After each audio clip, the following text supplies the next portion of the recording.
Hello, and welcome. I want to quickly talk you through the seven system CEO framework so that you can systematize your business and step out from the day to day and claim back that freedom that you started your business for.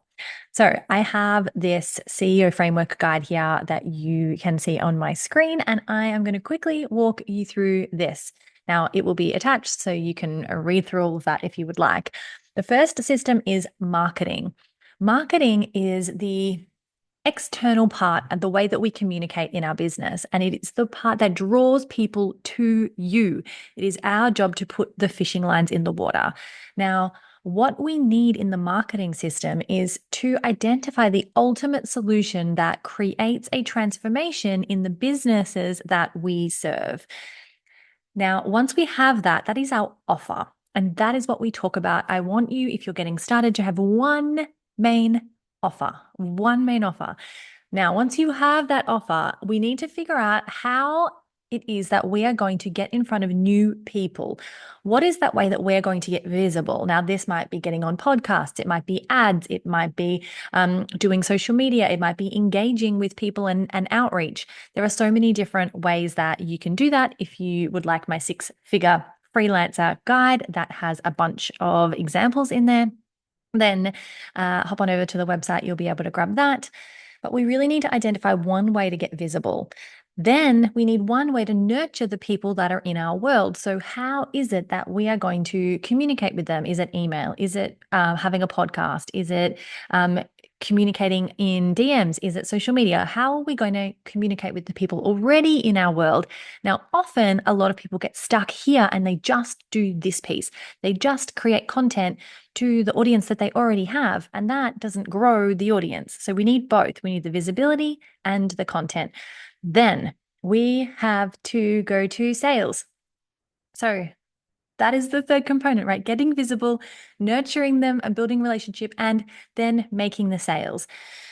How are we going to do this? For most of us, it is going to be through a consultation, a strategy call, something like that. But we're going to need a really incredible proposal document. In our world, we call that the perfect pitch deck. And there is, again, in the Six-Figure Freelancer Guide, a bunch of dot points that show you exactly what to put there. So we're not going to get into that here. But we need to make this predictable. We need to be making offers all of the time, regularly. If we want to grow our business, we need to keep making sales and not just be doing marketing and talking about education and all of that. That's important, but we need to make sales. All right. The third system is finance and legal. Now, this is the boring, less sexy, very important part. So we need to get the right structures and support in place from as early on as we can. So I want you to think about putting your finance and legal obligations into your calendar. Now, whether that's weekly check-ins, monthly, quarterly, or annual, you of course are going to need to get professionals in these areas. Yes, you need to invest in a lawyer, but there are people who will just do contracts and things for you for pretty inexpensively. And speaking from personal experience, you are never too small for a legal conflict. So you want to really know that your business baby is protected. So knowing and creating your own contracts around making sure you get paid on time, all of these different components that we don't have time to get into in a quick video, but make sure that you are putting these things on your calendar regularly to keep in touch with. So for example, have it as part of your SOP when you create a new product that you need to check on that contract. Go and get advice. For this one, put it on the calendar so you know that it's done. You don't have to worry about it. The fourth system is service delivery. This is the most important part, right? This is how we deliver what we need to deliver to our clients and we get them incredible results. And your results are what derives retentions and referrals. And this saves you money because it is cheaper to keep clients than keep on getting new ones. So how do we streamline onboarding and make that process amazing for the people that we work with? How do we then ensure everything gets done well and on time? This is going to be checklists and processes and procedures, a project management system, something like that.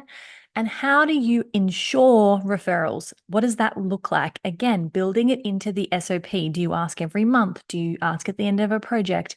Knowing and building systems around these things in your business keeps it working like clockwork. The fifth system is people. People drive our growth. If we want to grow, we need people. It's people before profit. So, as you're getting started, I want you to think about the kinds of things that you love doing and the kind of things that you maybe don't like doing so much. And then, when everything comes onto your desk, you can ask yourself, who will do this, not how will I do this? So, knowing the amount of money that you want to earn and knowing where you want to take your business, start planning for who you need to hire so that you can get the tasks that you don't want to do off your desk. When we plan for that, we can open ourselves up to scale. Now, this is really important because I spoke to a client this week who said, oh, I'll hire a little way off. And we identified actually she needs to hire that person now, even though she does not feel ready. But often we're ready before we know that we are. On that, we can't just throw someone into our business or throw them tasks. We need to have a hiring and training process around that because we want to deliver quality or we're not going to retain our clients. So, how do you do that? And knowing that every person that you hire actually has the capacity to bring profit into your business. There is a way to make that role profit producing so that you can earn 4 times what you pay them when they work for you. Yes, that is possible in almost every business that I have seen and worked within and worked with, which is thousands over 7 years now. So this is possible.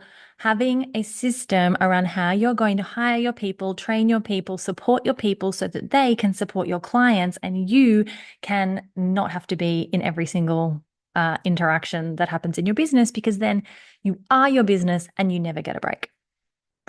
All right. The sixth one is not a technical business system, but it is well-being. And this is where my advice differs probably from a traditional coach. Now, although it's number 6, it needs to come first. We have to create our business around our life. It can't be the other way around because you will not want to do it. Imagine that you are a racehorse, that every time you win, you can make $1 million. Right? This is an analogy that I heard, I think it was from Joe Polish.